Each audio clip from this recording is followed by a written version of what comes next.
Hey everyone, I'm Kalen from White and Reverie, and in this video, we're gonna talk about the brand new Nikon Z6iii. Nikon sent us out a pre-production model of this camera so that we could shoot a short film and showcase all the amazing features about this camera. Now, if you haven't seen that film, you can go ahead and click up here to that link, and I highly recommend it as it showcases all the amazing capabilities in this camera. But in this video, I'm gonna break down my thoughts and my top 10 features that I loved about this camera so that you can make a decision if this is right for you. All right, up first is obviously filming in 6K, 60 frames per second, full frame with internal RAW, and at an affordable price. If you compare all other cameras at this price point, honestly, nothing really hits 6K, 60 frames per second, full frame, with the addition of internal RAW. That's kind of crazy. So being able to film at that resolution is phenomenal.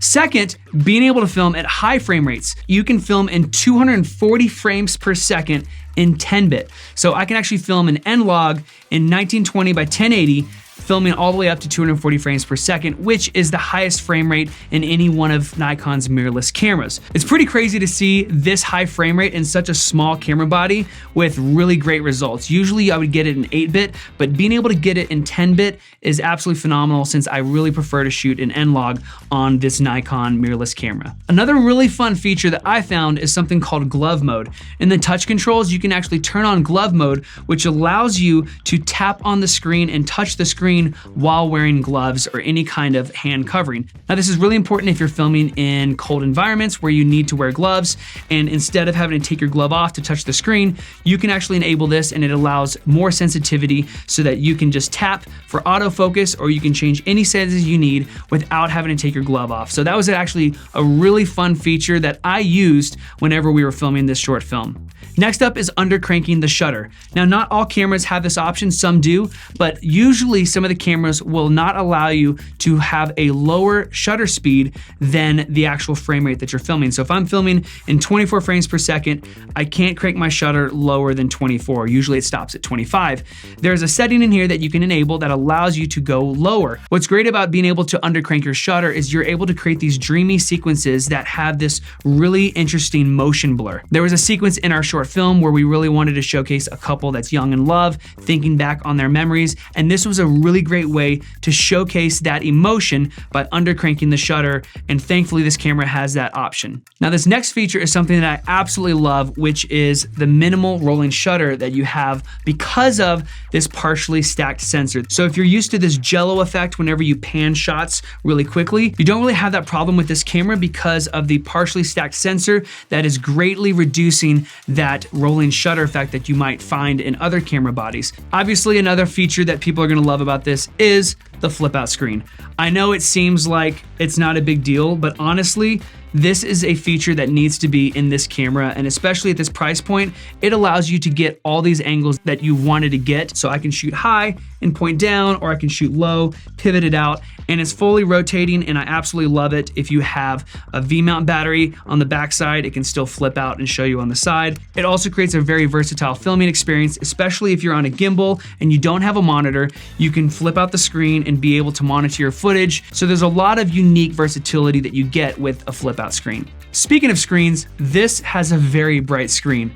I'm honestly very surprised at the luminance values that you can get with this screen. I usually set mine to 5, which is very bright, but it still allows me to correctly expose my footage and see what I'm filming to know that it's gonna look good in post. Now let's talk about low light. This camera can produce pretty clean results at high ISO values now. Whenever I'm filming, usually I'm gonna stay at 800, which is the native ISO whenever I'm filming an N-Log. And if you crank up your ISO, once you get to 6400 ISO, that higher circuit kicks in and the noise looks clean. So filming at high ISO values, I felt super comfortable filming at 6400 ISO.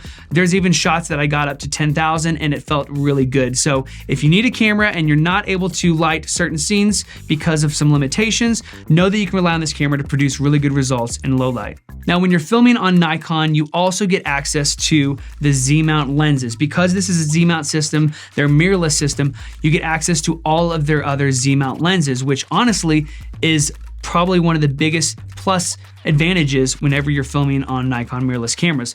Their lenses are absolutely phenomenal, tack sharp. I never see hardly any chromatic aberrations ever, and you get great autofocus, and the build quality is phenomenal. So we put this to the test. We used almost every major lens from Nikon on this shoot. I even filmed on a tilt shift lens that we had an F to Z mount adapter, and that even worked really good. Then we also filmed on the Noct 58.95 lens from Nikon, and I want to reiterate that, 0.95.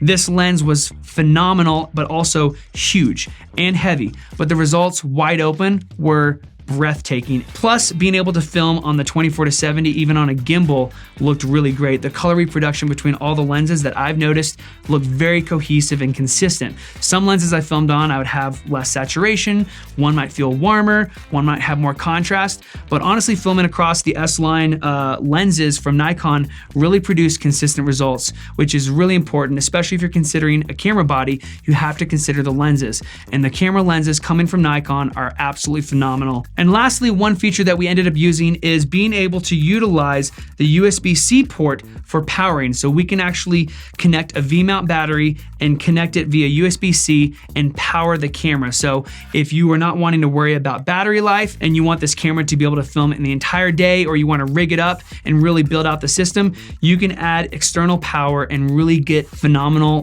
battery life out of this camera. So that's it. Those are the top 10 features that I've loved about this camera. Again, if you are interested to see what kind of footage comes out of this camera, then definitely check our link in the description of this video. We're gonna link to the short film that we filmed all entirely on the Nikon Z6iii. Now, when it comes to filming, what really matters ultimately is the story. It doesn't matter what camera you're using. It's all about the emotion that you're trying to create and the way that you want the viewer to feel when they watch this film. All a camera is a tool, and we wanted to showcase how we used this tool in a short film. So those were elements and features in this camera that we ended up using to create this particular film. Again, these are pre-production models that we used, but this camera honestly blew us away with what's possible, especially at this price range, which is very affordable considering a lot of the other cameras out there, and the features that you have packed into this is ridiculous, honestly. So that is my personal opinion. Nikon's not holding a gun to my head saying, hey, you need to say this. If you have any questions further about this,